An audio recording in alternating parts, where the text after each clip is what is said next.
मोना, मैं अपने बेटे और बहू से कितना प्यार करती हूँ, लेकिन वो लोग हैं कि मुझे अपना दुश्मन मानते हैं। वो दोनों तो ऐसे बिहेव करते हैं जैसे मैं इस घर में रहती ही नहीं हूँ। फोन पर दूसरी तरफ सोना की जुड़वा बहन मोना होती है, जो कि अपनी बहन का दुखड़ा सुन रही होती है। सोना, तू बहुत सीधी है। मजाल है कि मेरे बेटे और बहू कोई भी काम बिना मुझसे पूछे कर ले। मेरी बहू से अगर धोखे से एक गिलास तक टूट जाए ना, तो वो डर कर अपने आप को कमरे में बंद कर लेती है। मोना, मैं तेरी तरह नहीं बन सकती। नहीं बन सकती तो मुझे फोन क्यों किया है? चुपचाप रोती रह। सोना फोन पर ही जोर जोर से रोने लगती है। तभी उसके पास उसकी बहू रीता आती है और उसका फोन छीनकर बेड पर फेंक देती है। क्या बात है सासू माँ, वैसे तो आप बहुत सती सावित्री बनती हैं और फोन पर अपने बेटे और बहू की ही अपनी सहेलियों के साथ बुराई कर रही हैं। शर्म नहीं आती आपको घर की बात बाहर बताते हुए? बहू, मैं तो कोई सफाई वफाई देने की जरूरत नहीं है सासू माँ। मैं आप जैसी औरतों को अच्छी तरह से जानती हूँ। मैं सिद्धार्थ के साथ डिनर करने जा रही हूँ, भूख लगे तो कुछ भी बनाकर खा लेना। इतने में रीता का पति सिद्धार्थ बाहर से उसे आवाज देता है। अरे रीता, कहाँ रह गई? जल्दी आओ, हम सबसे पहले फिल्म देखेंगे, उसके बाद डिनर करेंगे। शो का टाइम होने वाला है, जल्दी आओ। रीता अपनी सासू माँ को उसी हालत में छोड़कर वहाँ से चली जाती है। सिद्धार्थ उसे अपनी कार में बिठाता है और दोनों फिल्म देखने चले जाते हैं। इधर बेचारी सिद्धार्थ की माँ अकेले कमरे में बैठकर रोती रहती है। तभी अचानक उसके फोन पर उसकी बहन का एक बार फिर से फोन आता है। सोना, तेरे साथ तो बहुत गलत हो रहा है। मुझे तो लगा था थोड़ी बहुत ही प्रॉब्लम होगी। फोन चालू था, मैंने सब सुन लिया है कि तेरी जहरीली बहू तेरे साथ कैसा बिहेव करती है। अब ऐसा कर, जल्दी से मुझे भवानी रेस्टोरेंट में मिल, मैं वहीं पर आ रही हूँ। ठीक है मोना, मैं आ रही हूँ तेरे पास। अब तू ही एक सहारा है। सोना सीधा भवानी रेस्टोरेंट पहुंच जाती है। थोड़ी देर में वहां पर मोना भी आ जाती है। सोना, पहले तो तू रोना बंद कर, वरना लोग क्या सोचेंगे बुढ़ापे में रो रही है। मैं चाहती हूँ कि मेरे बेटे और बहू खुश रहे। मैंने फैसला किया है कि मैं किसी वृद्धाश्रम में चुपचाप चली जाऊंगी, ताकि मेरे बेटे और बहू खुश रहें। इतने में मोना खड़ी हो जाती है और बहुत जोर से बोलती है, तू पागल हो गई है क्या? उसकी तेज आवाज सुनकर आसपास के सभी लोग उसकी तरफ घूरने लगते हैं। मोना चुपचाप फिर से बैठ जाती है। तभी वेटर चाय लेकर आता है। अरे छोटू, जल्दी आ, ये सामने वाली चेयर पर शीशा किसने रखा? अरे ओ कद्दू जैसी शक्ल वाले, सामने कोई शीशा नहीं रखा है, ये मेरी जुड़वा बहन है। क्या बात है बहन जी, मैं दो जुड़वा बहनों को लाइव आज पहली बार देख रहा हूँ। ये लीजिए, इसी बात पर ये चाय मेरी तरफ से आप दोनों के लिए। वेटर वहाँ से खुशी खुशी चला जाता है और दूर से उन दोनों जुड़वा बहनों को घूरता रहता है। सोना, तू चाय पी, आज से तेरी सारी प्रॉब्लम खत्म होने वाली है। मोना, तू कुछ उल्टा सीधा मत करना, मैं जो करूंगी ठीक ही करूंगी। तुझे अपनी बहन पर भरोसा नहीं है क्या? अरे नहीं बहन, मुझे तुझ पर पूरा भरोसा है। तो ठीक है, चाय पीने के बाद तू मेरे घर जाएगी और मैं तेरे घर। मैं तो तेरे घर चली जाऊंगी, कोई प्रॉब्लम नहीं है। मेरे घर जाकर तुझे कोई खुशी नहीं मिलने वाली। जब बहू मेरी इज्जत नहीं करती तो तेरी इज्जत कहाँ से करेगी? मैं तेरे घर मोना बनकर नहीं बल्कि सोना बनकर रहूंगी। तो इस तरह से सोना मोना के घर चली जाती है और मोना सोना के घर। मोना के बेटे और बहू बहुत अच्छे होते हैं, जो कि सोना की बहुत इज्जत करते हैं, और वहीं दूसरी तरफ मोना, जो कि सोना बनकर उसके घर पहुंच चुकी है, वो सोना के बेटे और बहू का इंतजार करने लगती है। दोनों थोड़ी देर बाद आ जाते हैं। अरे बेटा सिद्धार्थ, रीता बहू, आ गए तुम लोग फिल्म देखकर। कौन सी फिल्म देखी? अरे माँ, तुमको फिल्मों के बारे में क्या पता? बेटा, मुझे तो वो पता है जो तुझे नहीं पता। आज तुम दोनों रोमांटिक मूवी देख कर आ रहे हो ना। देखा सिद्धार्थ, मैं हमेशा से कहती थी तुम्हारी माँ सिर्फ सती सावित्री बनने का नाटक करती रहती है, इन्हें सब कुछ पता है। इतने में मोना रीता को एक जोरदार थप्पड़ मारती है। माँ, आप ये क्या कर रही हैं? इतनी हिम्मत आपकी कैसे हो गई कि आप अपनी बहू पर ही हाथ उठा रही हैं? बेटा, इससे पहले कि तू मेरे हाथों से थप्पड़ खा जाए, मैं तुझे बताना चाहूंगी कि अभी अभी बहू ने ही कहा ना कि मैं सती सावित्री नहीं हूँ, और उसका कारण ये है कि मैं सब कुछ जानती हूँ फिल्मों के बारे में। बहू भी तो अभी अभी फिल्म देखकर आई है ना, इसका मतलब ये भी सती सावित्री नहीं है, और जो सावित्री नहीं है उसे सजा तो मिलनी ही चाहिए। क्यों बहू, सही कहा ना मैंने? रीता बिना कुछ बोले गुस्से में अपने कमरे के अंदर चली जाती है। सिद्धार्थ कुछ बोलने ही वाला होता है कि तभी मोना उसे भी एक जोरदार थप्पड़ मार देती है। क्या हुआ, गुस्सा आ रहा है तुझे? अपनी माँ को भी थप्पड़ मार। सिद्धार्थ भी बिना कुछ बोले अपने कमरे में चला जाता है। कल तक दोनों के होश ठिकाने आ जाएंगे। रात में सिद्धार्थ और रीता अपने कमरे में एक दूसरे से बातें कर रहे होते हैं। देख रहे हो अपनी माँ को, पता नहीं अचानक क्या हो गया है। क्या बताऊं रीता, लगता है माँ हमारे कंट्रोल से निकल गई हैं। खैर, सुबह होती है। मोना हॉल में आती है और देखती है कि सिद्धार्थ अपनी पत्नी के साथ कहीं बाहर जा रहा है। सिद्धार्थ बेटा, रीता बेटा, कहाँ जा रहे हो तुम लोग? थोड़ी देर दोनों लोग शांत रहते हैं, कुछ नहीं बोलते। तभी रीता बोलती है, अरे बताओ ना अपनी माँ को, कहाँ जा रहे हैं हम लोग? अरे मैं इनको कैसे बताऊं कि हम लोग वृद्धाश्रम की तलाश करने जा रहे हैं। क्या तुम दोनों कान में एक दूसरे के साथ खुसुर फुसुर करने में लगे हो? बहू, मेरी चाय कहाँ है? मुझे मेरी चाय दे दो, उसके बाद जहाँ जाना है जाओ। हम दोनों ने चाय पी ली है, और वैसे भी आप हर रोज अपने लिए चाय खुद बनाती हो ना? रीता बिटिया, अभी सुबह का वक्त है, इसीलिए मैं तेरा मुंह नहीं तोड़ना चाहती, पर हाँ, आज से सारे रूल बदलने वाले हैं। सुबह की चाय मुझे 6 बजे चाहिए। अगर नहीं मिली तो तुझे 80 उठक बैठक लगानी होगी। अरे माँ, लेट हो रहा है, आज चाय आप बना लीजिए, कल से आपको बनी हुई चाय मिलेगी। इतना कहकर सिद्धार्थ अपनी पत्नी रीता का हाथ पकड़ता है और वहां से जाने लगता है। लेकिन जैसे ही दोनों लोग दरवाजे तक पहुंचते हैं, वो देखते हैं कि अंदर से ताला बंद है।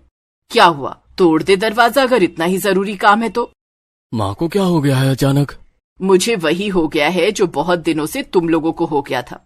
चुपचाप मेरे लिए चाय, नाश्ता और दोपहर का खाना भी बनाकर जा, उसके बाद ही जाने को मिलेगा तुझे। अब रीता के पास कोई ऑप्शन नहीं बचता है, इसलिए वो जल्दी जल्दी अपनी सास के लिए चाय नाश्ता बनाकर रख देती है। ये ले चाबी, और तुम लोग जहां भी जा रहे हो, भगवान करे वो काम सफल हो। अपनी माँ की जुबान से ये बात सुनकर उसकी आंखें थोड़ी सी नम हो जाती हैं, लेकिन फिर भी वो अपनी बीवी के साथ वृद्धाश्रम पहुंच जाता है। मिस्टर आदित्य, आपने बहुत अच्छा वृद्धाश्रम बना रखा है। अरे नहीं नहीं, इस आश्रम में सभी मेरे माँ बाप हैं, और मेरी इतनी औकात कहाँ कि मैं अपने माँ बाप के लिए कुछ बना सकूं। इतना सुनकर सिद्धार्थ को खुद पर थोड़ा सा गिल्ट होता है। ठीक है, तो कल से हमारी सासू माँ भी यहाँ पर रहने आएंगी। जी, मेरी खुशनसीबी होगी। मैं बचपन से अनाथ हूँ, कभी माँ बाप का प्यार नहीं मिला। मैं दूसरों के माँ बाप को देखता था तो मुझे लगता था कि काश कोई होता जो मुझे भी हर बात पर डांटता, कोई होता जो ऑफिस जाते वक्त मुझे टिफिन पैक करके देता। लेट आने पर मेरी माँ मुझे डांटती, दारू पीकर घर जाऊं तो मेरा बाप मुझे मारता, पर ऐसा कुछ नहीं हुआ। इसीलिए मैंने ये वृद्धाश्रम बनाया, और देखिए ना, एक अनाथ को इतने सारे माँ बाप का प्यार मिल गया। खैर, सिद्धार्थ और रीता वहां से चले आते हैं। घर आने के बाद अकेले में सिद्धार्थ आदित्य की बातें सुनकर रोने लगता है। उसे अपनी गलती का एहसास होता है। सुबह मोना खुद तैयार हो जाती है। वो दोनों अपनी माँ को लेकर वृद्धाश्रम छोड़ने जा ही रहे होते हैं कि तभी मोना घर में ताला बंद कर देती है और चाबी खुद के पास रख लेती है। मुझे पता है कि तुम लोग मुझे वृद्धाश्रम छोड़ने जा रहे हो। मैं तो वृद्धाश्रम में रह लूंगी, लेकिन तुम दोनों आज के बाद कहाँ रहोगे, क्योंकि ये घर तो मेरे नाम पर है। रीता अपनी सास की ये बात सुनकर हैरान रह जाती है। अरे नहीं माँ जी, ये घर आपका है, आप जब चाहे हमें निकाल सकती हैं। आप सही कह रही थी, हम दोनों आपको वृद्धाश्रम छोड़ने जा रहे थे, लेकिन हमें अपनी गलती का एहसास हो चुका है। हम तीनों भी मंदिर जा रहे हैं, उसके बाद हम दोनों किसी अनाथ आश्रम में बाकी की जिंदगी बिताकर अपनी गलतियों का पश्चाताप करेंगे, और आप आराम से इसी घर में ही रहेंगी। उसकी माँ कुछ नहीं बोलती और उन दोनों के साथ मंदिर चली जाती है। मंदिर में मोना की जुड़वा बहन यानी सिद्धार्थ की असली माँ पहले से ही मौजूद होती है। अरे मौसी, आप यहाँ? तब मोना उसे बताती है कि वो तेरी मौसी नहीं बल्कि माँ है, मैं तेरी मौसी हूँ। इसके बाद मोना सब कुछ उसके बेटे और बहू को बता देती है। इन सभी घटनाओं से रीता और सिद्धार्थ को अपनी गलती का एहसास होता है और सब लोग खुशी खुशी एक साथ रहने लगते हैं। पूनम अपने गांव में अपने माँ बाप के साथ रहती थी। उसे तीखा और चटपटा खाना कुछ ज्यादा ही पसंद था। एक रोज उसकी सहेली रानी उसके घर आई। यार पूनम, बहुत दिन हो गए तुझसे मिले हुए। तू मुझ पर इल्जाम मत लगा रानी, जब से तेरी शादी हुई है तब से तू मुझे बिल्कुल भूल ही गई है। भूल गई वो कॉलेज के दिन जब हम कॉलेज के बाहर मोमोज और चाउमीन खाया करते थे। पूनम, मुझे वो दिन याद मत दिला यार। तू इतने तीखे मोमोज और चाउमीन बनवाती थी कि हम सबकी आंखें लाल हो जाया करती थी। तुझे याद है अपनी क्लास में वो पंकज नाम का लड़का हमारी क्लास में पढ़ता था? हाँ, मुझे अच्छी तरह याद है। एक बार मैंने उसे लाल मिर्च की आइसक्रीम खिला दी थी, जिससे उसके कान से धुआं निकलने लगा था। हाँ, और उसी दिन हमारे कॉलेज से निकलकर किसी दूसरे कॉलेज में उसने एडमिशन ले लिया था। उसने कसम खा ली थी कि वो तुझे उस दिन के बाद कभी नहीं मिलेगा, और देख वैसा ही हुआ। वो बंदा आज तक हमें कहीं नहीं दिखाई दिया। हाँ रानी, पंकज के कान से धुआं निकालकर बड़ा मजा आया था उस दिन। चल तू बैठ, तब तक मैं तेरे लिए चाय नाश्ता लेकर आती हूँ। तभी वहाँ पर पूनम की माँ भी आ गई। माँ देखो, रानी आई है, आप लोग बातें करो, मैं अभी आई। नमस्ते आंटी, कैसी हो आप? मैं बिल्कुल ठीक हूँ रानी। तू बहुत दिनों बाद दिखाई दी आज। शायद मैं तुझे शादी के बाद पहली बार ही देख रही हूँ। हाँ आंटी, अब क्या बताऊं, शादी के बाद जिंदगी पूरी तरीके से बदल ही जाती है। मैं जैसे ही मायके आई वैसे ही सबसे पहले मैं यहाँ आप लोगों से मिलने चली आई। इतने में वहाँ पर पूनम चाय नाश्ता लेकर आ गई। पूनम ने ब्रेड पकौड़े बनाए थे। रानी ने जैसे ही ब्रेड पकौड़े का पहला निवाला खाया वैसे ही उसके कान से धुआं निकलने लगा और उसकी आंखें बिल्कुल लाल हो गई। पूनम, ये क्या किया तूने? तेरा तीखा खाने की आदत अभी तक नहीं गई? इतनी ज्यादा लाल मिर्च डालने की क्या जरूरत थी? रानी, मैंने तो अपने हिसाब से बहुत ही कम लाल मिर्च डाली थी। मुझे तो ये पकौड़े बिल्कुल फीके लग रहे हैं। पूनम, मैंने तुझसे कितनी बार मना किया है कि खाने में इतनी ज्यादा लाल मिर्च मत डाला कर। रानी बेटा, तू जल्दी से मीठी चाय पी ले, थोड़ा आराम मिल जाएगा। ऐसे ही दिन बीतते गए और पूनम की भी शादी तय हो गई। लड़के वाले उसे देखने आए। आइए आइए, इस गरीब खाने में आपका स्वागत है। अरे ऐसे क्यों बोलती हैं आप? आपका घर तो अच्छा खासा महल जैसा लग रहा है। अरे तुम भी कमाल करती हो, ये तो सिर्फ एक कहावत के तौर पर कहा उन्होंने। जी आपने बिल्कुल सही समझा। अरे पूनम बेटा, देखो लड़के वाले तुम्हें देखने आए हैं। जल्दी से चाय नाश्ता अगर बन गया हो तो लेकर आ जाओ। थोड़ी देर बाद पूनम चाय नाश्ता लेकर आ गई, लेकिन जैसे ही उसने लड़के को देखा वो हैरान हो गई। पंकज तुम? पूनम तुम? पंकज, तुम एक दूसरे को पहले से जानते हो? कहीं तुम दोनों का पहले से कोई लफड़ा तो नहीं चल रहा? अरे नहीं आंटी जी, मुझे पक्का यकीन है कि मुझे देखते ही आपका बेटा मुझसे शादी करने के लिए मना कर देगा। लेकिन क्यों बेटी, तुम तो अच्छी खासी दिखती हो, फिर ये तुम्हें मना क्यों कर देगा? पापा, मैंने जिस लड़की की वजह से कॉलेज छोड़ा था वो लड़की कोई और नहीं बल्कि पूनम ही थी। पूनम हर वक्त मुझे धोखे से इतना तीखा भेलपुरी और गोलगप्पे खिला देती थी जिससे मेरे कान से धुआं निकल जाता था। एक बार तो इसने हद ही कर दी।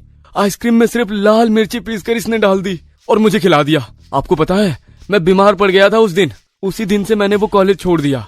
लेकिन अब तो तुम काफी सुंदर हो गई हो पूनम। ये सुनकर सारे लोग हंसने लगे। चिंता मत कीजिए, इसीलिए मैंने आज कोई भी तीखा नाश्ता बनाया ही नहीं है। सिर्फ बिस्किट और चाय ही लाई हूँ आप लोगों के लिए। ये अच्छा किया तुमने पूनम। पंकज और उसके माता पिता ने चाय का कप उठाया और चाय पीने लगे। लेकिन जैसे ही उन लोगों ने चाय पी वैसे ही एक बार फिर से उनकी आंखें लाल हो गई और कान से धुआं निकलने लगा। अरे पूनम, ये क्या किया तुमने? अरे चाय में भी कोई लाल मिर्च डालता है क्या? अरे मैं तो हमेशा चाय में लाल मिर्च डालकर ही बनाती हूँ। मसाला चाय का नाम तो सुना ही होगा आप लोगों ने। ये है लाल मिर्च चाय। अगर आप लोगों को अच्छी नहीं लगी तो शादी के बाद नहीं बनाऊंगी। चलो ये अच्छा हुआ कि लड़का और लड़की पहले से ही एक दूसरे को जानते हैं। तो इस तरह से पंकज और पूनम की शादी हो गई, जो कि कॉलेज फ्रेंड भी रह चुके थे। पहली रसोई वाले दिन पूनम सबके लिए खाना बना कर ले आई। ये लो बेटी। ये क्या है पिताजी? ले लो पूनम, आज तुम्हारी पहली रसोई थी ना, इसलिए पापा की तरफ से ये शगुन है छोटा सा। इसके बाद सभी लोग खाना खाने लगे, लेकिन खाना खाते ही एक बार फिर से सभी की आंखें लाल हो गई और सबके कान से धुआं निकलने लगा। पूनम, खाने में लाल मिर्च डाली है या लाल मिर्च में ही खाना डाल दिया है थोड़ा सा? इतना तीखा खाना, बाप रे बाप, जल्दी से मुझे कोई पानी दो। पूनम, तुम ये सब जानबूझकर कर रही हो ना? अरे बदला तो मुझे तुमसे लेना चाहिए, उल्टा तुम हमसे किस बात का बदला ले रही हो? इतनी ज्यादा लाल मिर्च डालने की क्या जरूरत थी? जल्दी से पानी लाओ। बेचारे पिताजी तो कुछ बोल भी नहीं पा रहे हैं। माफ कीजिए, मुझे लाल मिर्च खाने की बहुत बुरी आदत है। बिना लाल मिर्च के खाना मुझे बहुत ही फीका लगता है, इसीलिए मैं भूल गई। मैं आप लोगों के लिए जल्दी से हलवा बनाकर लाती हूँ। अरे सुनो, उसमें भी लाल मिर्च मत डाल देना, क्योंकि जब तुम चाय में लाल मिर्च डाल सकती हो तो हलवे में भी जरूर डाल दोगी। अच्छा हुआ आपने याद दिला दिया, वरना सच में मैं तो हलवा भी लाल मिर्च डालकर ही बनाती हूँ। बिना लाल मिर्च के मेरी सारी डिशेस अधूरी रहती हैं। खैर, पूनम एक बार फिर से किचन में गई और सबके लिए हलवा और पूरी बनाकर लाई। तब जाकर उन लोगों का पेट भरा और थोड़ा अच्छा महसूस हुआ। बहू, आज के बाद अगर तूने इतना तीखा खाना बनाया तो मुझसे बुरा कोई नहीं होगा। थोड़ा बहुत तीखा हम लोग भी खाते हैं, लेकिन तू तो 1 किलो लाल मिर्च जरा से खाने में डाल देती है। ठीक है सासू माँ, आप परेशान मत हो, मैं खुद की वजह से आप लोगों को तीखा नहीं खिलाऊंगी। अगले दिन पूनम ने सभी के लिए कम तीखा खाना बनाया। शुक्र है ऊपर वाले का कि तुमने आज तो नॉर्मल खाना बनाया हम सबके लिए। ये लो, आज मैं अपनी तरफ से तुम्हें शगुन देता हूँ इस बात के लिए। उसके सास ससुर हंसने लगे। पूनम भी वहीं पर बैठकर खाना खाने लगी, लेकिन उसने एक प्लेट भर भर कर लाल मिर्च रख ली। पूनम एक निवाला खाती, उसके बाद एक पूरी लाल मिर्च खा जाती। ये देखकर सारे लोग हैरान रह गए। बहू, ये क्या कर रही है तू? पूरी एक लाल मिर्च एक बार में खा जा रही है तू, इससे तेरी तबीयत खराब हो जाएगी। क्या करूं सासू माँ, मजबूरी है। जो खाना मैंने आप लोगों के लिए बनाया है वो तो मुझे बहुत फीका लग रहा है। मुझे लाल मिर्च खाने की आदत है, इसलिए मैं ऊपर से लाल मिर्च खा रही हूँ। ऐसे ही दिन बीतते गए। पूनम फीके खाने के साथ लाल मिर्च खाया करती थी, लेकिन इसमें उसे कुछ खास ज्यादा मजा नहीं आ रहा था। इसलिए एक दिन उसने पंकज से कहा, पंकज चलो आज मैं तुम्हें किसी से मिलवाती हूँ। तुमसे मिलकर मेरी फ्रेंड सरप्राइज हो जाएगी और वहां पर मैं कुछ तीखा भी खा लूंगी, बहुत दिन से खाया नहीं। हाँ हाँ चलो, लेकिन उस फ्रेंड का नाम क्या है? अगर मैंने आपको उसका नाम बता दिया तो सरप्राइज कहाँ रह जाएगा। वो बेचारी ससुराल में थी, इसीलिए हमारी शादी में नहीं आ पाई। हाँ तो फिर जल्दी से चलो। पंकज पूनम को कार में बिठाकर किसी रेस्टोरेंट में ले गया। वहां पर उसकी फ्रेंड रानी पहले से ही मौजूद थी। रानी पंकज को देखकर हैरान हो गई और पंकज रानी को देखकर, क्या बात है रानी, तुझे मैं कितने सालों बाद देख रहा हूँ। तूने तो मुझे अपनी शादी में ही नहीं बुलाया। अरे बुलाती कैसे, तू तो कॉलेज छोड़कर ही चला गया था। लेकिन एक बात मेरी समझ में नहीं आ रही, जिस लड़की की वजह से तूने कॉलेज छोड़ा, घूम फिर कर वही लड़की तेरे पल्ले पड़ गई। बातें बातें तो होती रहेंगी यार। जल्दी से पंकज कुछ मेरे लिए तीखा मंगा दे। जब से मेरी शादी हुई है तुम लोगों की वजह से मैं लाल मिर्च वाला खाना ही नहीं खा पा रही हूँ। पंकज मोमोज, चाउमीन, बर्गर मंगाता गया और पूनम खाती चली गई। वो बहुत सारी प्लेटें खा गई।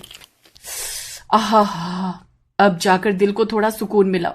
तो इस तरह से पूनम घर में हर वक्त लाल मिर्च खाया करती थी और जब भी मौका लगता वो पंकज से अपने लिए तीखी चटनी वाले मोमोज और बर्गर मंगा लेती। ज्यादा लाल मिर्च खाने की वजह से अचानक उसके पेट में जलन होने लगी। एक दिन वो बेहोश होकर गिर गई। तब पंकज उसे अस्पताल ले गया। देखिए, इनके पेट में तो खून की जगह लाल मिर्च भरी पड़ी है। इनकी रगों में खून की जगह लाल मिर्च दौड़ रही है। ज्यादा लाल मिर्च खाने की वजह से इन्हें पाइल्स की बहुत भयंकर बीमारी हो गई है। अगर परहेज नहीं किया गया तो मामला बहुत बिगड़ सकता है। मुझे माफ कर दो पंकज, इस बार किसी तरह मुझे बचा लो। मैं आज से लाल मिर्च कभी नहीं खाऊंगी। अरे आप फिक्र मत कीजिए, आपकी जान को कोई खतरा नहीं है। बस इतनी ज्यादा लाल मिर्च मत खाना, तीखा खाने में बहुत परहेज करना, फिर सब ठीक हो जाएगा। उस दिन के बाद पूनम ने लाल मिर्च खाना धीरे धीरे कम कर दिया और अब वो पंकज के साथ खुशी खुशी रहने लगी।